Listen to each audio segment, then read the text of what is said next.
Today's recipe is a special ramen infused with the essence of Japan. No Japanese flavor experience is complete without shiso. Its fresh aroma is a must.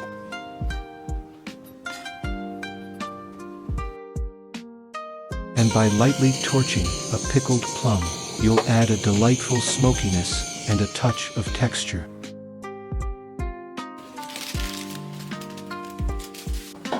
Once the noodles are cooked, pour in the kelp soy sauce concentrate to create a piping hot broth full of depth.